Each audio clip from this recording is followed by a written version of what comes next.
حمزة، هو في حد صاحي؟ قلت الكلمة دي وأنا قلبي مقبوض. رد عليا بصوته اللي بقيت بحس فيه بالأمان. ده يا بنتي نامي على ودانك، مفيش سيش ابن يومين في البيت غيرنا، وماما فاطمة دي سابع نومة من بدري، فكك خالص. كلامه المفروض يطمن، بس أنا بطبعي مسوسة. قمت على طراطيف صوابعي زي الحرامية وزقيت باب أوضة ماما بالراحة. بصيت عليها لقيتها غرقانة في النوم وشكلها بتحلم بحاجة حلوة. قفلت الباب بنفس الهدوء وحسيت إن روحي رجعت لي. رجعت الصالة، لقيت حمزة مستنيني بنفس الابتسامة الهادية اللي بتلخبطني دي. حوار حمزة ده بدأ من كام شهر. خالتي الله يرحمها ويحسن إليها لما ماتت وسابته لوحده في الدنيا، ماما فاطمة عملت اللي مفيش بتعمله. راحت له وقالت له: اسمع يا حمزة، أمك دي أختي وعشرة عمري وموصياني عليك. صحيح أنت بقيت راجل، بس مش هسيبك لوحدك. بيتي ده بيتك، وأنا عايشة لوحدي وبنتي في بيت جوزها. تيجي تقعد معايا تبقى ونس ليا وأبقى أم ليك. الواد في الأول كان قاسش ومكسوف، بس ماما فضلت وراه لحد ما وافق وجيه عاش معانا. أنا بقى نورهان كنت ساعتها في دنيا تانية خالص. كنت عايشة في فيلم أنا اللي مألفاه ومخرجاه مع أحمد جوزي. كنت بروح لماما كل فين وفين، وطبعا كنت بشوف حمزة، ومن أول يوم واقع وأنا واخدة بالي من بصاته. مش بصات عادية بتاعت قرايب، لأ، دي بصات فيها فضول وتقييم وحتة حزن غريبة كده. كنت بعمل نفسي عبيطة وأقول: عيب يا نورهان، ده حمزة أخوكي الصغير. وكنت بدفن أي فكرة تانية تيجي في بالي، أصلي كنت غرقانة في مشاكلي مع أحمد وما كنتش فاضية لأي حوارات تانية. أحمد، ياها على أحمد، سافر الخليج 2 شغل وأنا قعدت هنا. قعد الدقايق عشان يرجع، بس للأسف اللي رجع ده كان واحد ما أعرفهوش. جسم أحمد لكنه ناشف ومقسوم، بقى إنسان صامت بارد كأنه عايش في جزيرة لوحده. لا بقى يسألني يومك كان عامل إيه، ولا ياخد باله لو قصيت شعري. بقينا مجرد 2 جيران في شقة واحدة. فاكرة مرة أعمل ليلة وارجع المية لمجاريها، لبست واتشالك وعملت عشاء على الشموع وجو أفلام السينما.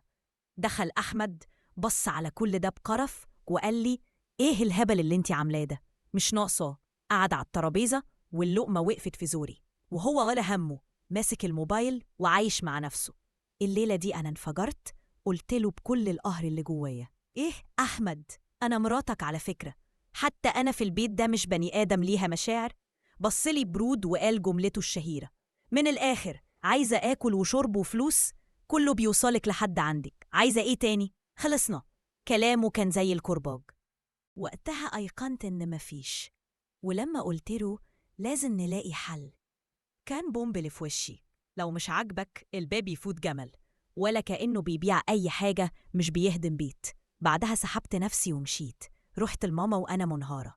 ماما قلبها اتقطع عليا، بس لما شافتني مصممة وعرفت إن خلاص جاب آخره معايا وقست في ظهري. رجعت بيت أهلي شايلة على كتفي لقب مطلقة، وهو ما يعلم بيه إلا ربنا.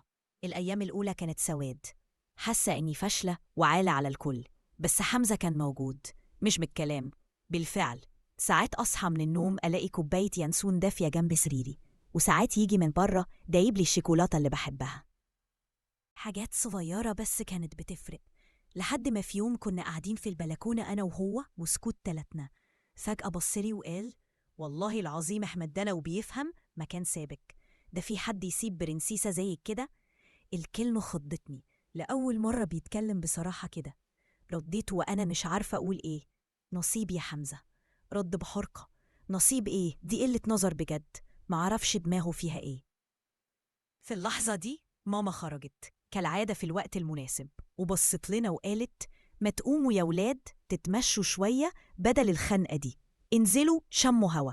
أنا كنت قافلة من الدنيا كلها، بس إصرار ماما ونظرة حمزة خلوني أقوم. لبست ونزلنا نتمشى على الكورنيش.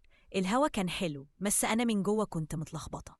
حمزة كسر الصمت وقال لي: نورهان، أنا عارف إني بتدخل في اللي ماليش فيه، بس أنا سمعتك وإنتي بتحكي لماما. سكت شوية وبعدين كمل: فضفضي يا نورهان، طلعي اللي جواكي. الكلام المكتوم ده عامل زي الحبس الانفرادي، بيموت البني آدم بالبطء. مش عارفة إيه اللي حصل، بس حسيت إن السد اللي كنت بنياه انهار، وبكيت. حكيت له كل حاجة، من أول يوم رجع فيه أحمد، لحد آخر كلمة قالها، وهو كان بيسمع وبس، كل تركيزه معايا، كأنه بيمتص كل الوجع اللي بيخرج مني. لما خلصت ومسحت دموعي بصلي وقال: كل ده حصل فيك يا ساتر. اسمعي بقى، اللي حصل ده كويس إنه حصل دلوقتي. انتي تستاهلي واحد جدع ابن حلال يعرف قيمتك ويشيلك في عينيه، واحد لما تبصيله تحسي إن الدنيا لسه بخير. كلامه كان دواء. حسيت إني خفيفة لأول مرة من شهور. رجعنا البيت وأنا واحدة تانية. بعد اليوم ده الحواجز اتشالت، بقينا صحاب بجد، بنهزر ونضحك ونتخانق على ماتشات الكورة. اكتشفت إنه دمه خفيف وبيعرف يقلد الناس بطريقة تموت من الضحك، واكتشفت إنه بيحب نفس أغاني فيروز اللي بحبها. مرة كنت قاعدة مكتئبة وبحاول أظبط السي في بتاعي عشان أقدم على شغل. دخل عليا لقاني مع كنينة، قال لي: مالك يا وش الفقر؟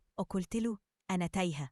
خد مني اللابتوب وقال لي: وريني كده. قعد ساعة كاملة يظبط لي فيه، خلاه حاجة تانية خالص، وقال لي: انت خبرة في كذا وكذا، لازم تكتبي ده الأول، ثقي في نفسك شوية. يومها بصيت له وحسيت إن قلبي دق، مش دقة أخوه، لأ، دي دقة من النوع التاني. اللحظة الحاسمة كانت وإحنا بنتفرج على فيلم قديم مع ماما، فيلم نهر الحب. في اللقطة اللي فتن حمامة بتبكي فيها، أنا عينيا دمعت غصب عني. مديت إيدي عشان أجيب منديل، لقيت إيده فوق إيدي. اتكهربت وسحبت إيدي بسرعة. هو بصلي بصة طويلة، بصة فيها كلام كتير قوي ما تقالش، بصة بتقول: أنا هنا.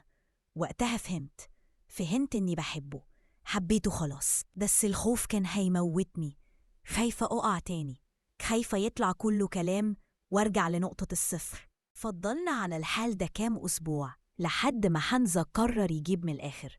كنا في البلكونة برضو، كأنها المكان الرسمي للاعترافات. قال لي: نورهان، أنا عايز أكلمك في حوار، وما ينفعش يتأجل أكتر من كده. قلبي كان هيقف. بص في عينيا وقال لي: بصي، أنا مش هلف وادور، أنا بحبك، وبحبك بجد، مش حب عيال صغيرة.